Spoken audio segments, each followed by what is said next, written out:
Hey guys, so I'm going to show you how I mold my pixie cut. I'm going to go in with ORS leave-in conditioner, going with some e-protector and their wrap set mousse as well. This is currently my favorite mousse. I'm going to distribute that in my hair generously. I am going to start combing my hair the way how I want my hair to lay. Like I always think about end result. Then I'm going to go in with my rat tail comb. I'm going to start doing like a S formation. That's how I make my waves. It takes a lot of practice, guys. I'm telling you, practice becomes perfect.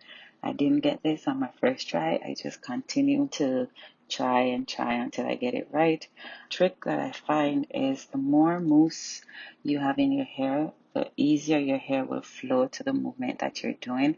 So take your time, put a lot of product in your hair, and then do the S formation. So the sideburns is a little bit tricky. It's sometimes the most difficult part to do, but I always try and try until I get it right. I'm gonna use some wrap strips, and this is gonna set your mold in place.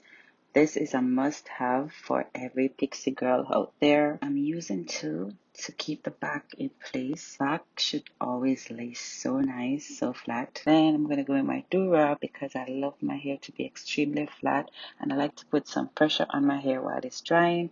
And then I use this wrap thing that I got from a beauty supply store.